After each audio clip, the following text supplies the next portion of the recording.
This SDS is based on a principal question. How do we see? I take a deep dive into sight and expand on multiple different areas that make up the different parts of vision. So, what's so important about eyesight? Let's start with the basic prompt. Why am I able to see? Starting from the beginning, one of the most vital pieces of eyesight is, shocker, the eyes. Light enters the eyes and is turned into images by our brain. Perfect, we've got the basics down. Light enters the eye through the retina, where specialized cells, known as photoreceptors, convert it into electrical signals. These electrical impulses are then sent up to the brain via the optic nerve, where the brain then translates them into images that we can actually understand. Here's the final stage. Light that's been reflected goes into the eye via the cornea. This part ends up bending the light where it then passes through the aqueous humor. Why did the phone start wearing glasses? Because he lost all his contacts. After light has entered the aqueous humor, your pupil reacts and changes its position. The light travels through the iris, located at the very center of the eye. Dim light means the pupil is going to get bigger, and a bright light means the pupil will get smaller. From the pupil to the lens, this part of your eye focuses the light right onto the retina. The lens has the ability to adjust its shape after the light hits the retina in order to produce a clearer image. In its second adjustment period, the light is bent, which means the reflected vision we originally saw is right side up. From the lens to the retina, the visible light also passes through vitreous fluid in order to reach the back of the eye. Photoreceptors inside the retina recognize the light coming through and convert them into electrical impulses.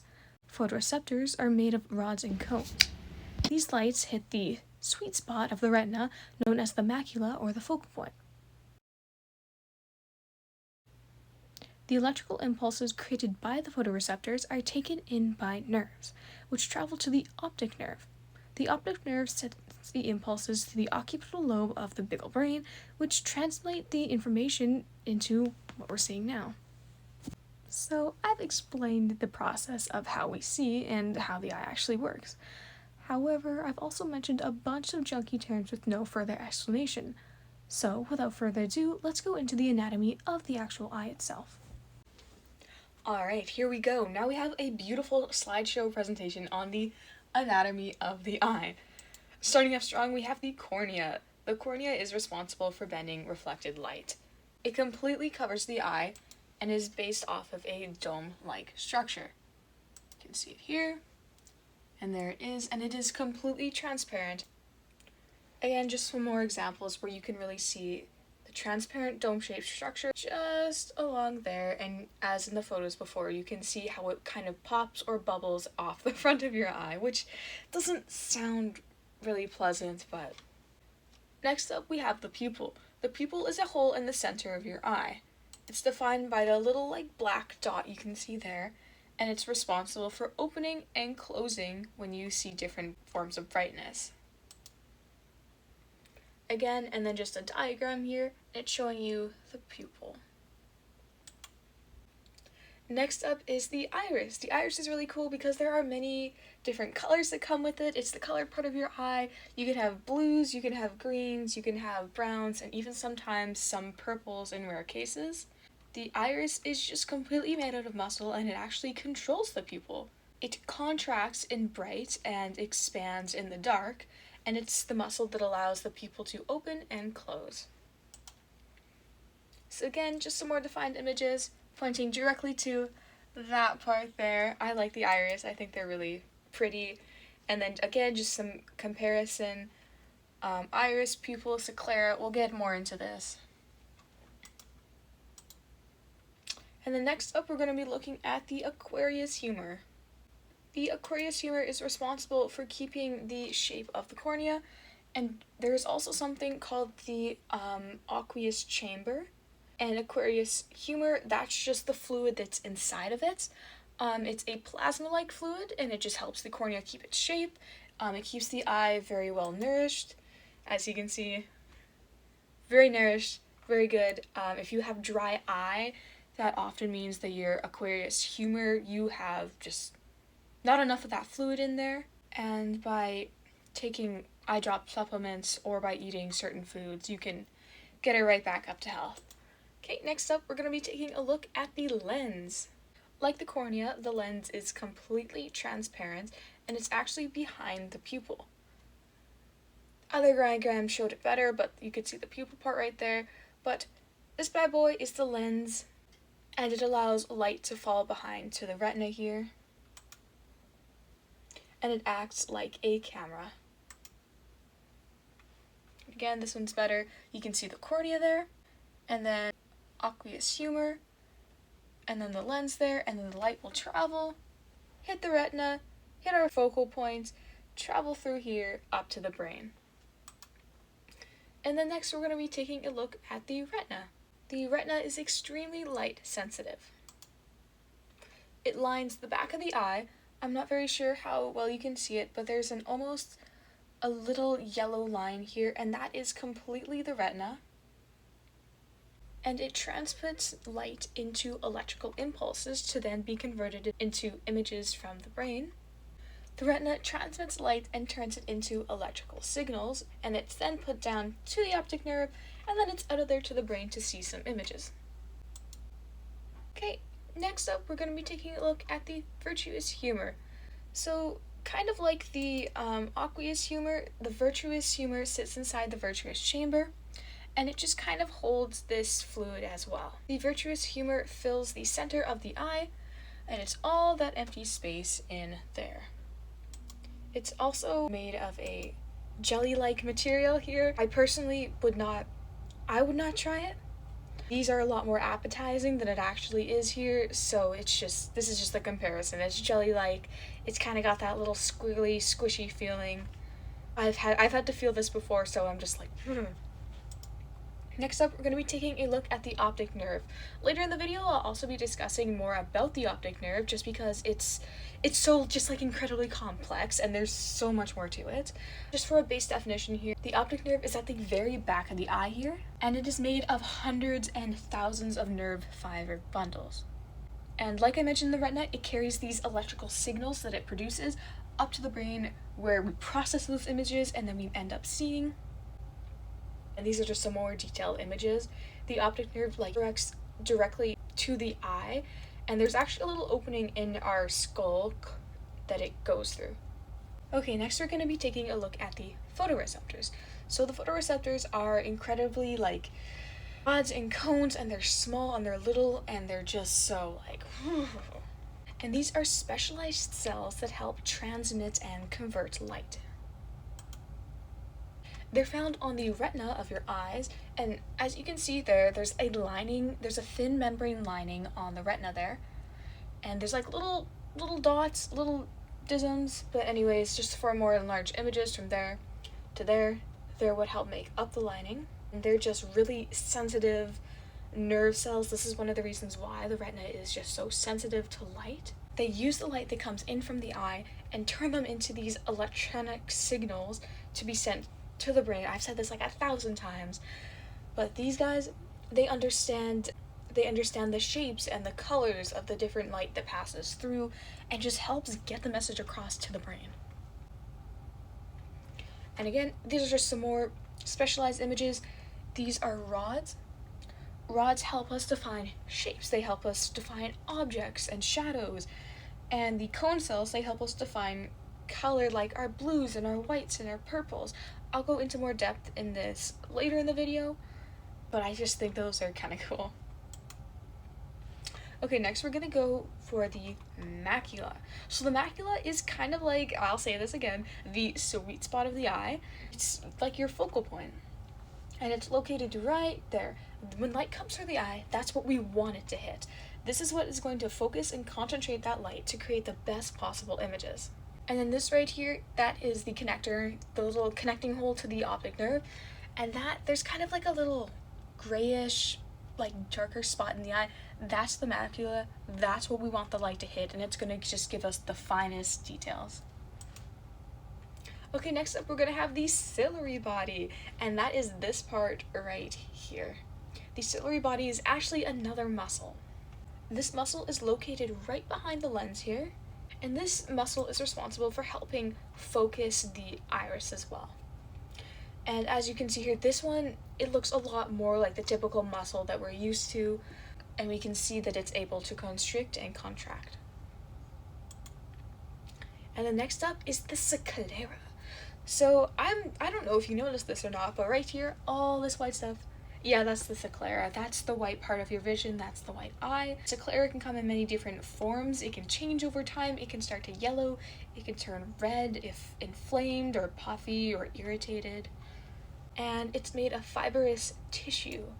And the sclera is very important because it protects your inner eye. As this diagram shows, it goes all the way around to protect the rest of the organ, and so it just acts as that kind of tissue that helps and safe from any outside extremities.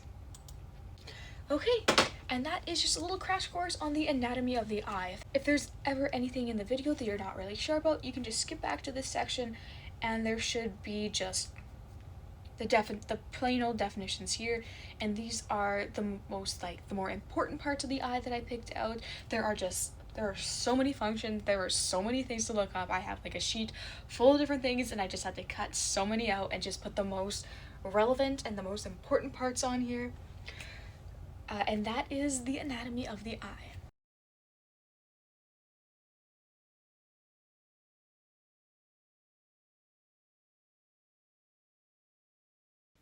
For this first experiment, I'll be determining the outcome of what happens when the pupil is exposed to intense dimness and then to a sharp flash of light. Here's what my pupils look like before running my test. A relatively normal size. Now I'm just going to sit in the dark for a full minute, allowing my eyes to adjust to the change in light. A few moments later. Ready? 3, 2, 1. Didn't quite catch that? Let's rewind. You can see how dilated my pupils were before they had a chance to react to the sudden brightness, and how they immediately constricted as a result.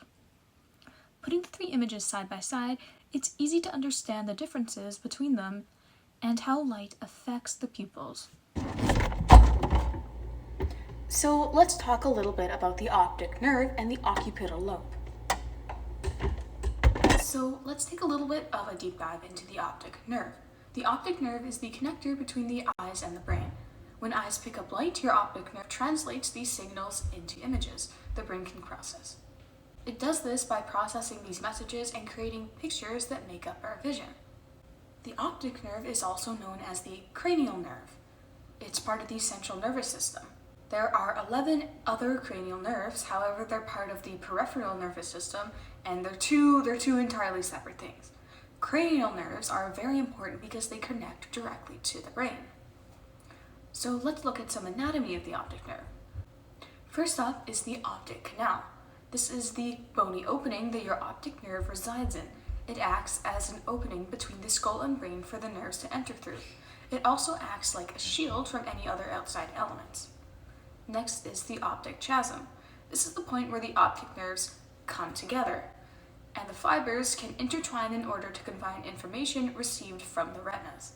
It helps to produce seamless images based on the signals from the left and right eyes. Here is the brain. This is the magic maker here. After the optic nerves join at the optic chiasm, which then pass through the optic canal and connect to the brain, the nerves enter the occipital lobe at the very back of your brain, specifically to the visual cortex. So what's the occipital lobe? The occipital lobe is the part of the brain found at the very back of the organ. This section processes the hundreds and thousands of signals sent from your eyes that are then converted into visual images. This is the part of the brain that decodes the information from the actual eyes to the brain. The visual cortexes of the lobe identify 4 main signals that help aid in vision.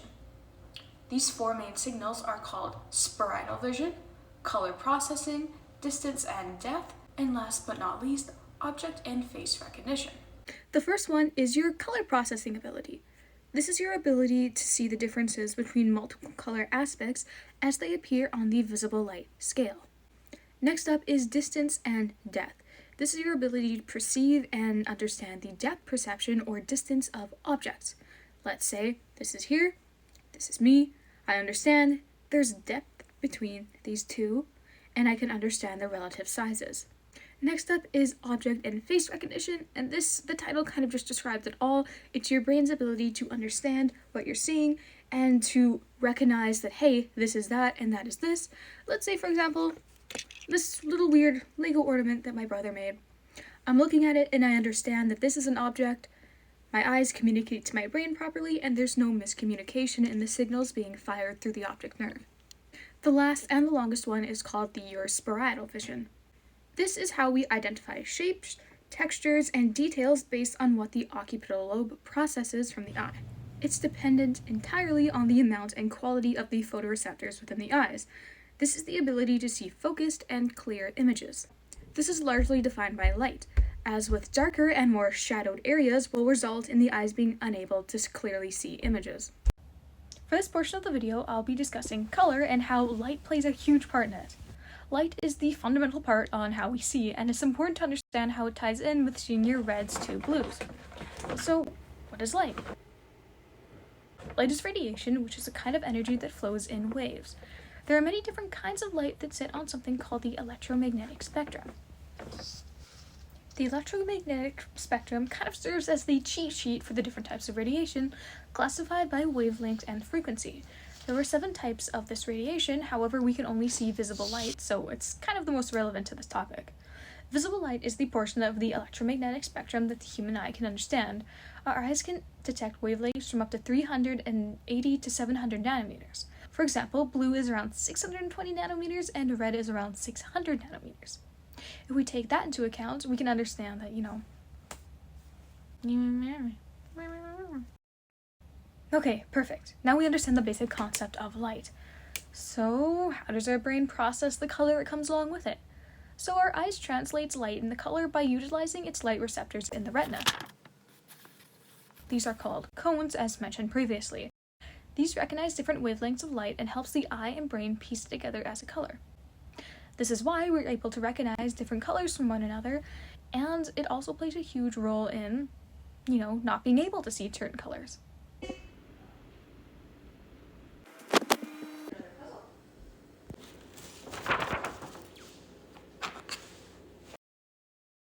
One eternity later.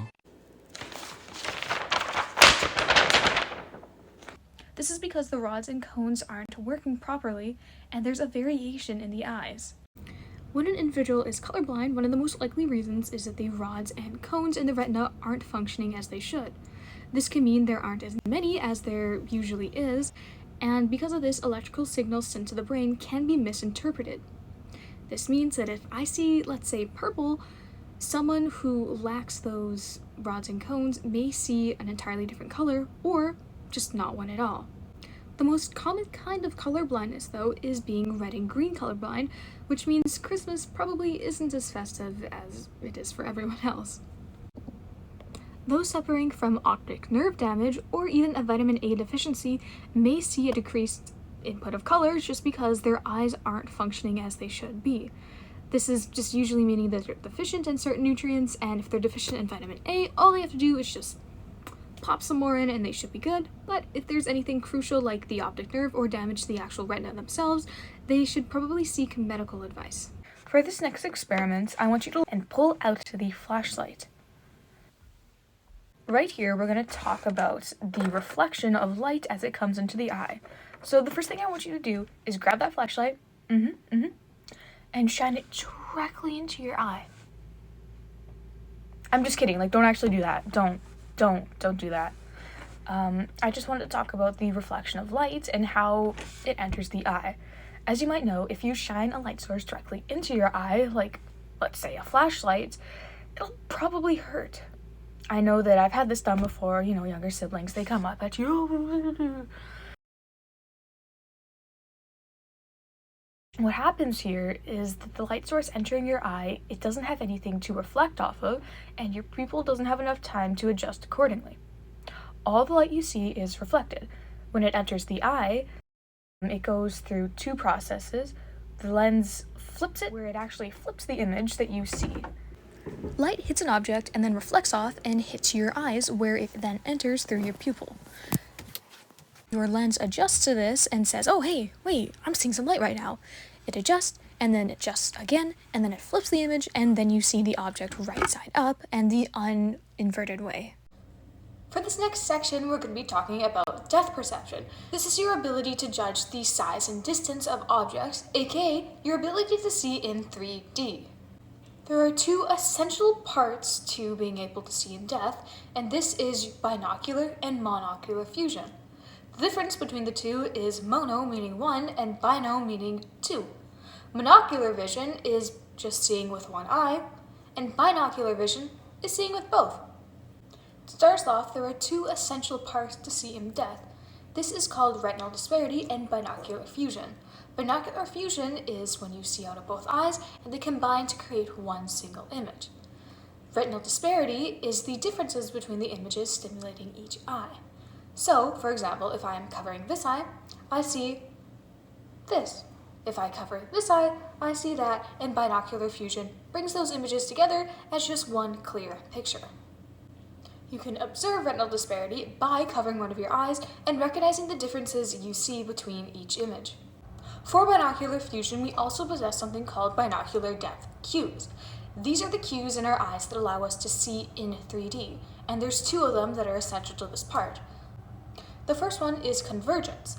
This is when the eyes move closer to the middle, aka looking towards your nose, the closer you look at an object. For example, if I'm looking at something from a distance, like my hand right here, my eyes will be less towards the middle, but as I bring it closer, they turn inwards more. The second part is steposis, and this essentially is just a fancy word for 3D vision, being able to see in 3D. One of the next essential forms of vision is called your monocular vision. This is the ability to see out of one eye at a time. You may be wondering, so what's the difference between monocular vision and retinal disparity? Monocular vision is just being able to see out one eye at a time. This can be seen as covering an eye, this can be seen as if you have a disorder that affects the eye, or if you are literally missing the eye entirely. Retinal disparity is being able to recognize the differences between when you cover the eye. For example, covering this eye, I see with this vision, cover this eye, I see with that vision, and when I bring it together, I understand the differences between what I'm seeing.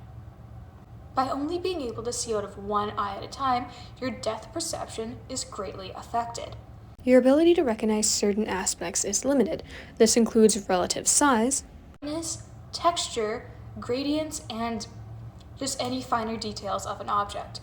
If you are unable to see in binocular fusion, this means you've also lost your binocular depth cues, which means you have to go by your monocular depth cues. This greatly affects your depth perception, as I said before, and this means that you cannot see in 3D, your convergence is non-existent, and you will experience a more difficult time with sight. So what are the monocular depth cues? There's 7 essential monocular depth cues that help us function in our day-to-day lives. The first monocular depth cue is called accommodation. This is our ability to focus as an object comes closer to us. This is about as close as it gets to convergence in the binocular depth cues. As we grow closer to an object, our eyes realize that they need to focus more, which allows us to see finer details better. Think of when you're trying to take a close-up photo of something. It takes a while for your camera to adjust, and usually it's blurry and you won't get the best quality photo. However, if you stand from a distance, your phone has time to change and allow for a clearer image to be made. The second cue we're going to be taking a look at is the linear perspective. On a surface, this creates the illusion of depth. Parallel lines converge into a vanishing point, creating the illusion that it goes on forever in the horizon. We can take a look at this through any 7th grade art class where you've most likely used the trick to make that little never-ending road into the sunset. I know I sure have. Interposition! When an object is blocked by another, we come to the fantastic conclusion that there still is the object behind the other one. Let's take this for example. This is blocking my torso, but because we're smart, we can understand that my torso is still actually there. It's just being blocked by the chair. This is a fantastic way for our brain to understand the overlap between certain objects. Let's discuss relative size. Looking at these objects side by side, they're exactly the same. As one moves closer, though, it appears bigger, and as one moves further away, it appears smaller. Number 5 is light and shadow. These are the visual cues that allow us to process the elevation or recession of an object. It tells us where an object is based on a light source and can help define different shapes. This next one is called motion parallax. This is the phenomenon where the images that you see in the distance while moving at a high speed will appear to move slower, while the ones right beside you are going to move super fast. A good example of this would be looking out of the car on a trip. You're moving, let's say on the highway at like 110 kilometers per hour, where if you look at something like the power poles, they'll zip by really, really fast. But if you look at a grain elevator in the distance, it'll appear to be moving slowly. This next bit is called aerial perspective. Have you ever seen something really far away in the distance? So far, in fact, that it's hazy and almost bluish? Well, this is a result of aerial perspective. You lack the ability to see finer details in distant objects, so your brain just converts them to these blurrier images. Now, let's do a little experiment. This experiment deals with, you could have guessed it, retinal disparity, which I may or may not have mentioned like 1,000 times in this video already. You also get to experience the strength between your left and right eye, which comes as a shocker for many as they realize that, hey, my right eye actually isn't as strong as I thought it was.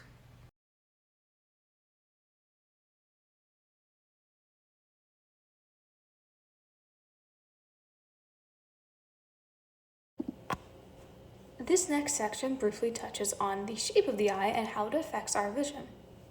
As mentioned before, the cornea is responsible for creating the transparent dome-shaped structure on the very outer layer of our eye. It aids in providing focus, and if the shape is abnormal, you will unfortunately experience vision changes. An example of this vision change is called keratoconus. Keratoconus causes the outward pushing of the cornea. It looks like a cone or even like a droplet and blurs or distorts the images you see. This happens because the cornea thins and weakens to create this abnormal shape. So there's actually two kinds of eye shapes. There's the structure of the organ and the appearance of the skin surrounding it. Eye shape matters, as when the light is bent after entering the eye, it hits the lens and the cornea. However, the curvature and shape will eventually determine the outcome of how images appear on the actual retina itself. There are many different kinds of eye shapes, however, I'll just take into account a few and explain some benefits, some negatives, and how they are defined. The first kind is almond-shaped eyes. These are defined by the slight tilt to the outer corners of the eye, and they allow for an increased field of vision. This is because the light takes a longer pathway to the eye. However, they unfortunately are more prone to astigmatism because there's more of an uneven light focus. Next up, we have hooded eyes. They're defined by the flap of skin that will shadow or hang over the eyes. They protect them from debris, like dust or eyelashes, however, your vision from the top is decreased. Next up is round eyes. Eyes appear circular and even slightly oval-shaped. When light enters the eyes, it distributes more evenly and it allows for sharper images to form. Your axial length is reduced, unfortunately. The last one I'll be discussing is upturned and downturned eyes. Just by listening to the title, you can probably have a clear image in your mind of what they look like, and orientation affects how light enters and leaves these eyes. The upturned eyes capture light from the upper field of your vision, and downturned have a sharper focus on the lower field, which is pretty much just the same thing, but vice versa. There are tons of different eye shapes, however, each present uniquely in different people.